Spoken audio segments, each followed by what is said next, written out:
জানো সবচেয়ে বেশি কষ্ট কখন হয়? যখন আপনি কারো মেসেজের জন্য ঘন্টার পর ঘন্টা অপেক্ষা করবেন আর সে অন্য কোথাও ব্যস্ত থাকবে।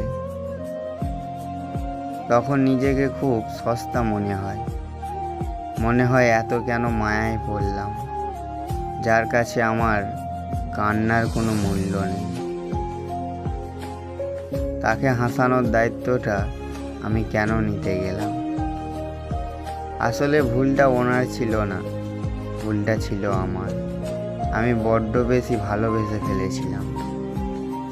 আর এই শহরে অতিরিক্ত ভালোবাসা, শেষ পরিণতি একটু অবহেলা আর এক বুক শূন্যতা।